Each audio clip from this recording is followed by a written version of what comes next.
షాద్ నగర్ వైపు ఉన్న మన స్వర్గసీమ వెంచర్లో ప్లాట్లు కొన్న వాళ్ళంతా సంతోషంగా ఉన్నారు. ఒక్కసారి విజిట్ చేయండి. Welcome to crime confessions. గతంలో గ్రామాల్లో ఉన్న పరిస్థితుల ప్రభావంతోనో లేదా భావజాల ప్రభావంతోనో కొంతమంది యువకులు అడవిబాటు పట్టారు. అడవులకు వెళ్ళిన తర్వాత వాళ్ళు ఏ కాలంతో పని లేకుండా నిరంతరం పేద ప్రజల అభివృద్ధి కోసం కృషి చేశారు. జన్మనిచ్చిన తల్లిదండ్రులు పక్కన పెట్టి రక్త సంబంధం కన్నా వర్గ సంబంధమే ముఖ్యం అంటూ వాళ్ళు చాలా కార్యక్రమాలు చేపట్టి ప్రభుత్వాలు కూడా కిందకు వచ్చి గ్రామీణ ప్రాంతాల అభివృద్ధికి దోహదపడ్డాయి. ఆ విధంగా అడవిలోకి వెళ్ళి కొంతకాలం తర్వాత వ్యక్తిగత కారణాలతోనో లేదా అనారోగ్య సమస్యలతోనో బయటకు వచ్చిన వారు కానీ లేదా సరెండర్ అయిన వారు కానీ పరిచయం చేసే కార్యక్రమంలో ఈ వారం మన guest Malyala Lakshmaiah alias Devanna, deputy commander special protection force action team.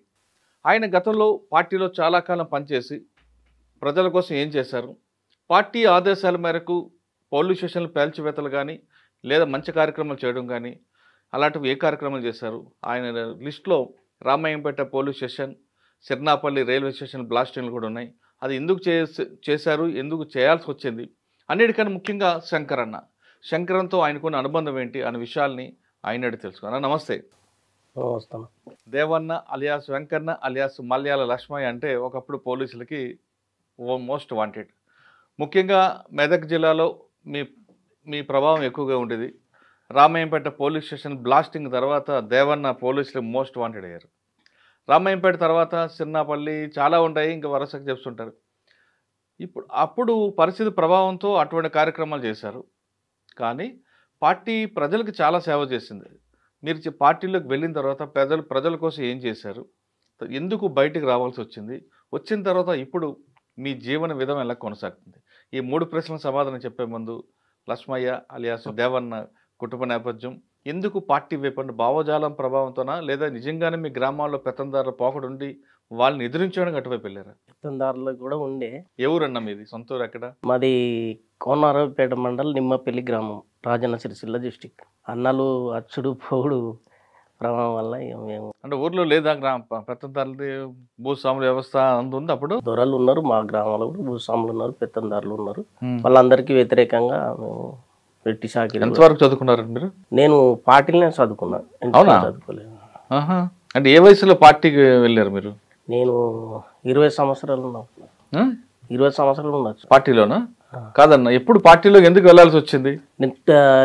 89లో వెళ్ళాను. ఎందుకు? ఎందుకంటే ఇక కొన్ని అనివార్య పరిస్థితుల వల్ల. ఏంటో అనివార్య పరిస్థితులు? పార్టీ వచ్చింది అప్పుడు గ్రామాల్లోకి వచ్చింది. మా దగ్గరగా జనశక్తి, పీపుల్స్ వారు రెండు చాలా తిరిగేటి. నేను అప్పుడు చిన్న ధారమైన బాలసంతల ఉప్లయ చిన్న ఉండేది, ఆయన ద్వారా పార్టీలోకి వెళ్ళిపోయినా. అంటే మీరు జనశక్తి వైపు వెళ్ళారా, పీపుల్స్ వారు వెళ్ళారా? పీపుల్స్ వారు. మీరు పార్టీలోకి వెళ్ళిన తర్వాత ఎక్కడెక్కడ పనిచేశారు, మీకు బాధ్యుడు ఎవరు? అప్పుడు సిరిసిల్లలో చేసిన, సిరిసిల్ల ఏరియాలో చిన్నన్న అని ఉండే. మీ బాధ్యుడు ఎవరు? చిన్నన్న కమాండర్గా ఆయన ఉండే. Chinnanna alias ఉప్పలయ, alias బాలసంతల ఉప్పలయ alias Chinnanna. తర్వాత ఆడికెళ్ళి భీమగల్ పోయిన, అక్కడ మురళి అని. పార్టీలో వెళ్ళిన తర్వాత మీ ఫస్ట్ పని ఏముందన్న? అంటే తుపాకులు మోయడమేనా, లేదా పార్టీ రాజకీయ తరగతులకు వెళ్ళడమా, లేదా ప్రజల కోసం చేసే కార్యక్రమాల్లో పాల్గొనడమా? ఈ ఫస్ట్ పోయిందంటే ఇక మనం చదువుకోవడము, ఈ తుపాకులు వాటిని ఇస్తారు కదా, ఇవాళ రక్షణ కోసం వాళ్ళది ఉంటుంది.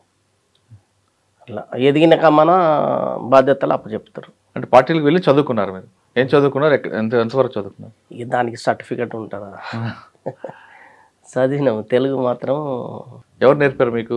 ఈ అలా చదువు వచ్చిన వాళ్ళు ఎవరన్నా ఉంటే వాళ్ళకు అప్పచెప్తారు. ఎలాగుంటుంది దాని దినచర్య, ఎలా ఉంటుంది చెప్పండి. మీరు వెళ్ళేసరికి, మీరు లోపలికి వెళ్ళేసరికి దినచర్య ఎలాగుంటుంది ఉదయం నుంచి రాత్రి వరకు? ఈ బాగానే ఉంటుంది, అక్కడ అలవాటు అయితే అదే మంచిగా అనిపిస్తుంది. ఉదయం లెగుస్తారు, కాలకృత్యాలు అయిన తర్వాత టిఫిన్ ఏమి ఇస్తారు? టిఫిన్ ఏమి ఉండదు, రాత్రి అన్నమే. టిఫిన్ తెప్పిస్తే మళ్ళీ నిర్బంధం, ఇది ఎటు పోతుంది ఏం కథ అనేది ఇనుకోరు ఉంటాను. చదువు అంటే తెలుగు నేర్పేవారా? ఇక చదువు తెలుగే. ఇంకేంది. మీతో పాటు ఎంతమంది? మాతో చాలా మంది ఉంటారు, కాకపోతే మా దళంలో మేము అప్పుడు 9 మందితో 10 మందితో ఇట్లుండు. మళ్ళీ మిలిటెంట్స్ కూడా వస్తారు. అంటే చదువైన తర్వాత భీమగల్ దళమా? ఇక సీనియర్ అయినా కావున బాధ్యతలు అప్పచెప్తారు. దళ సభ్యు నుంచి డిప్యూటీ కమాండరు, డిప్యూటీ కమాండర్ నుంచి షాక్ మెంబర్ నుంచి డిప్యూటీ నుంచి కమాండర్ చేస్తారు. కమాండర్ నుంచి డీసీ, జిల్లా committee, regional committee, state committee, కేంద్ర కమిటీ అట్లా. స్టేట్ కమిటీ తర్వాత సెంట్రల్ కమిటీ. బాగానే ఉంది. పార్టీలో మీరు సీనియర్ అయిన తర్వాత బాధ్యతలు ఇచ్చారు కదా, మీకు ఇచ్చిన బాధ్యతలు ఏంటి? నేను డిప్యూటీ కమాండర్ చేసిన.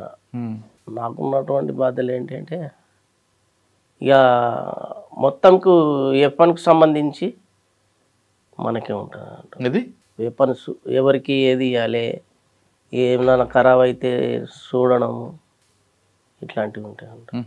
డిప్యూటీ కమాండర్ బాధ్యత మిలిటరీ పరంగా. అచ్చా. మిగతా రాజకీయ ఇక పరంగా రాజకీయ పరంగా అయితే కమాండర్ చూసి మాట్లాడుకుంటాడు, అన్ని విషయాలు చెప్తాడు, యూత్తోని మాట్లాడతాడు. దాంట్లో మాకు కూడా కొన్ని గ్రామాల్లో మాట్లాడడం ఉంటుంది. అంటే తుపాకుల బాధ్యత మీది. అప్పుడు ఏ తుపాకులు ఉండేవన్న మీ దగ్గర? అప్పుడు ఎస్ఎల్ఆర్ ఉండే, ఏకే ఉండే, 303 ఉండే, double barrel, single barrel, 8mm. ఇవన్నీ మీకు నేర్పారా ఎలా వాడాలి? అవన్నీ నాకు వస్తాయి. వస్తాయి, అన్నీ వస్తాయా? నేనే నేర్పిద్దుండి ఇంకా కొత్త వాళ్ళకి. మీకెవరు నేర్పారు? మాకు సీనియర్ చూసినాక వస్తూ ఉంటుంది కదా. అన్నిట్లో ఫైరింగ్ మీకు అలవాటు ఉంది? అన్నీ వస్తాయి. 303, SLR, AK-47 అన్నీ. ఇవన్నీ ఎక్కడ వచ్చేవన్న అప్పుడు తుపాకులు మీకు? ఎక్కడి నుంచి? అది పార్టీ తెప్పిస్తుంది, మాకు తెలియదు అంతా. కాకపోతే లాస్ట్లో మేము ఏం చేసినామంటే ఎక్కడ వీక్ ఉంటే అక్కడ దెబ్బ ఒకటి తీసుకోవాలనేది నిర్ణయం. అంతకుముందు ఏంటంటే ఈ ప్రాణాలు అటే పోతున్నాయి, పైసలు అటే పోతున్నాయి, తుపాకులు అటే పోతున్నాయి. రాంగ పట్టుబడి ఈ రకంగా జరిగింది. కాబట్టి అక్కడికి వెళ్ళి వచ్చే పరిస్థితి లేదు. కాబట్టి ఇక్కడనే మనం చేయాలనేది చేసినాం అన్నట్టు. సరే, మీరు భీమగల్ దళంకి ఇచ్చారు, తుపాకులు బాధ్యత ఇచ్చారు. తుపాకులు ఎవరికి, ఏ కేటర్కి ఏది ఇవ్వాలి అనేది మీరు ఎలా డిసైడ్ చేస్తారు? ఇప్పుడు కమాండర్ ఉన్నారు, ఆయనకే తుపాకు ఇవ్వాలి, AK-47 ఎవరికి ఇవ్వాలి, SLR ఎవరికి ఇవ్వాలి, ఎలాగ మీరు దాన్ని డిసైడ్ చేసుకెళ్తారు అని విభజిస్తారు? అయితే కొత్తగా వచ్చిన వాళ్ళకు సింగిల్ బ్యారల్, డబుల్ బ్యారల్ ఇస్తారు. అవి వేటకు సంబంధించినవి, యుద్ధానికి సంబంధించినవి కావు.